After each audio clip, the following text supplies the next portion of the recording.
Yung guys, hinati ko. Para magkasya sa kawali. Magkasya eh. Ayan. Ano? Ganyan yung kami. Dito. May gutom na tao. May gutom. Ayan na siya oh. Dito paborito ako kumain na sa ngayon. Ayan oh. Niluto lang yung... Niluto kagad. Kain kagad. Gutom daw siya. Oh. Oh.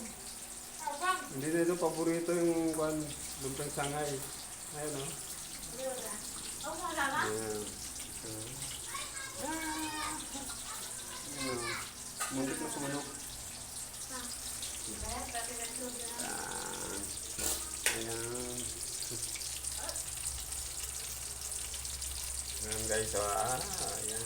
Papawan ako mamaya sa duty ako. Yan ang ulam ko mamaya.